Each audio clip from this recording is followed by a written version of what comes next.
저와 여러분은 예수로 충만합니다. 우리가 복음 안에서 이렇게 인도받으면서 하나님의 은혜 가운데 복음 누림이라는 컨텐츠를 우리가 찾아내면서 신앙생활은 하는 게 아니고 되어진다. 그래서 복음 가지고 누린다. 그런 의미들을 우리가 찾아냈습니다. 그래서 올 한해 우리 교회 표어가 복음 누리는 교회. 그래서 모든 것이 누려지는 교회. 삶도 누려지고 모든 관계도 누려지고 모든 일이나 모든 그 미래가 이렇게 누려지는 그런 모습이 되어지고, 이 전도도 하는 게 아니고 되어진다. 그래서 앞으로 우리 교회를 통해서 되어지는 전도 축복을 하나님께서 은혜로 주실 줄로 믿습니다.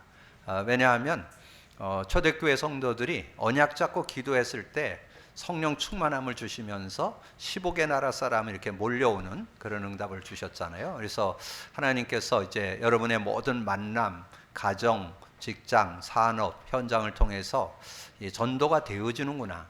그래서 그 성경적 전도, 성경은 전도가 되어졌던 것을 우리에게 보여주고 있습니다. 그래서 그런 응답을 받는 저와 여러분 모든 삶이 되고 교회가 되어질 줄로 믿습니다. 그래서 그 은혜 속에 우리가 인도받으면서 정말 되어진다. 그래서 요즘에 우리 심야 기도나 또 오전 예배 마치고 성경적 전도 운동 모임을 가지면서 저는 정말 이제 누리는구나.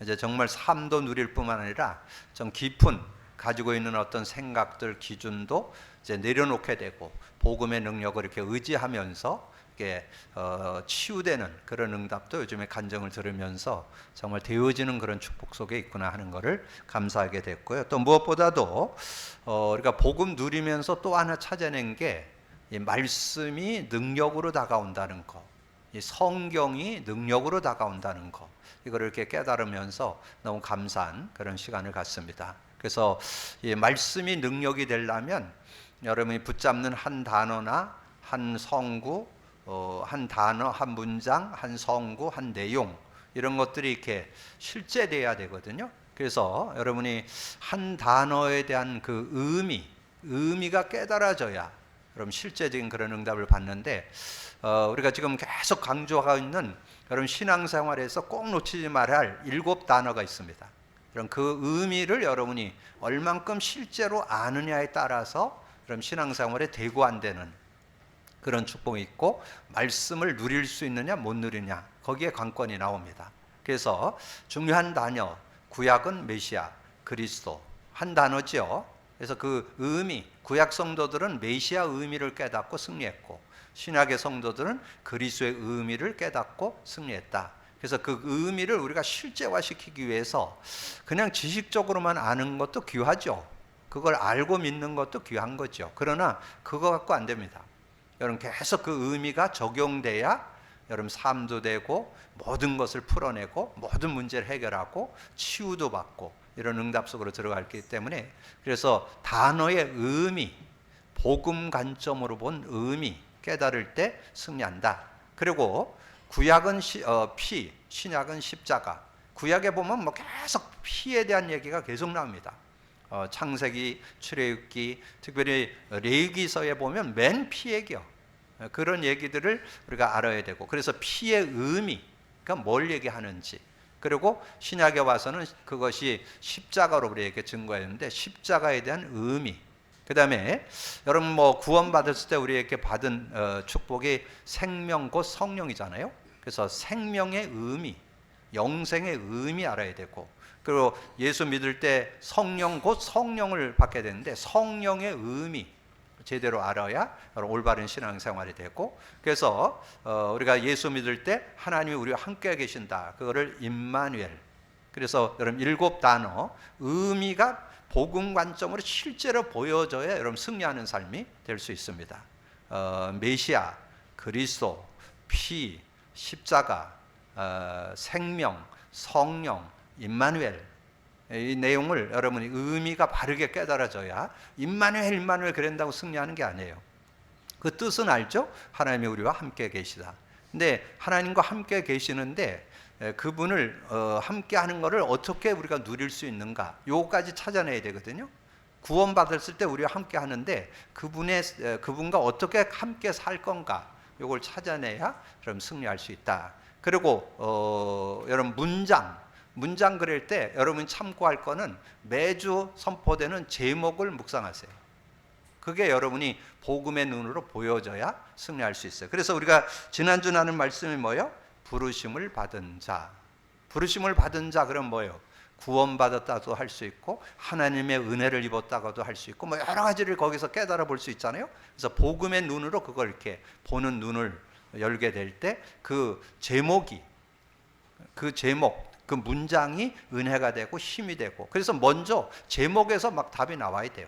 그래서 이 제목을 어떻게 찾아내느냐 하면, 제가 성경 본문에 읽으면 거기에 여러분이 보면 그 내용을 이렇게 정리해 놓은 내용이 있어요.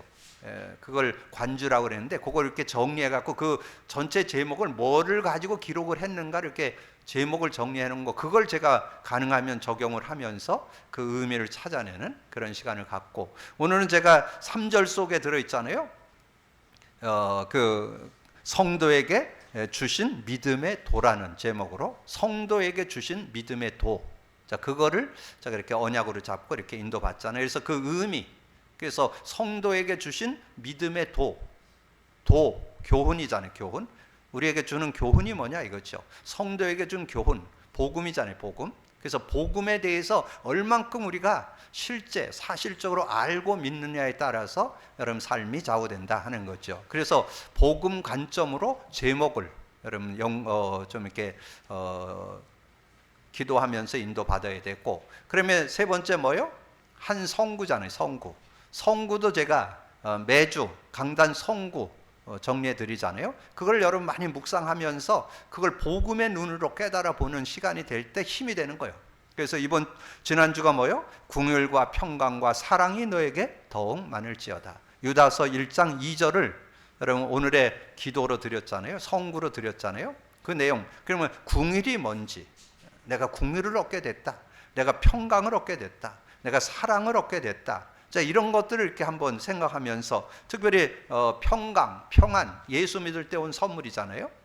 요한복음 14장 27절, 요한복음 16장 33절 이렇게 정리를 해보시면, 야, 그 평강이 뭔지, 평안이 뭔지 이런 거를 좀 깨달아 볼 수 있고, 뭐 사랑에 대해서는 뭐 계속 말씀드렸잖아요. 우리가 지난달에 그 요한 사서에 보면, 요한 1서 4장에 보면 그 내용이 잘 정리되어 있잖아요. 그래서 그 하나님의 그 사랑, 그래서 요한 1서 4장 9절에서 11절, 특별히 9절 10절에 그 독생자를 통해서 우리를 살리셨고 우리가 이제 그 안에서 있게 됐으니까 그 은혜가 얼마나 크냐, 이렇게 해서 좀 정리해 볼 수 있는 거고, 그리고 이번 주 성구는 제가 아주 그 내용 속에서 압축 집약해서 성구로 드렸어요.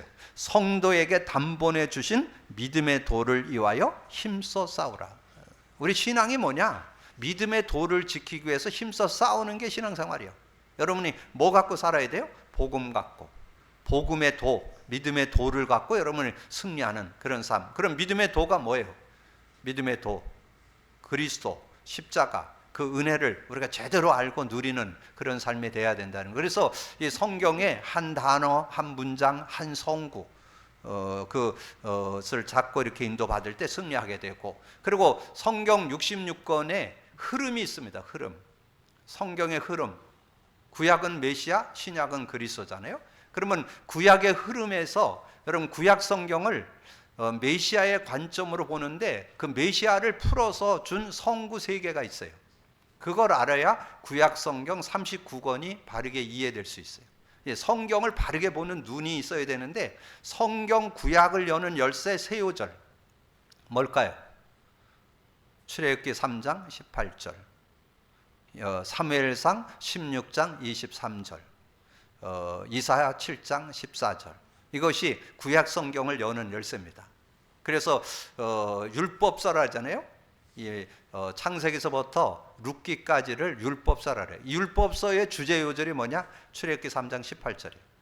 역사서, 사무엘상서부터 에스더까지를 역사서라 그래요. 거기에 키워드가 되는 주제 요절이 사무엘상 16장 14장 왕권에 대해서, 그 다음에 이사야서부터 말라기까지 17권이죠. 그 열흘권의 주제 요절이 이사야 7장 14절이에요. 그럼 여러분이 구약 성경 39권이 복음의 관점, 복음의 눈으로 보이는 언약이 되는 거예요. 그럼 신약의 27권은 뭘로 보면 될까요? 복음의 눈으로 봐야 되니까 우리가 애운 요한복음 14장 6절, 로마서 8장 2절, 요한일서 3장 8절을 보면 27권을 바르게 보는 눈이 열리는 그런 삶이 되는 거예요. 그래서 여러분이 정말 복음을 누려야 된다, 누리자, 이것은 정말 이 시대는 여러분 많은 지식이 관영된 시대잖아요. 지금 유튜브로 메시지가 굉장히 지금 관영되어 있는 그런 시대에 우리가 바른 그런 복음의 눈, 그 성경을 바르게 보는 눈이 열려야 되는데, 성경적 신앙, 지난주 말씀드렸죠? 올바른 신앙 어디에 있어요?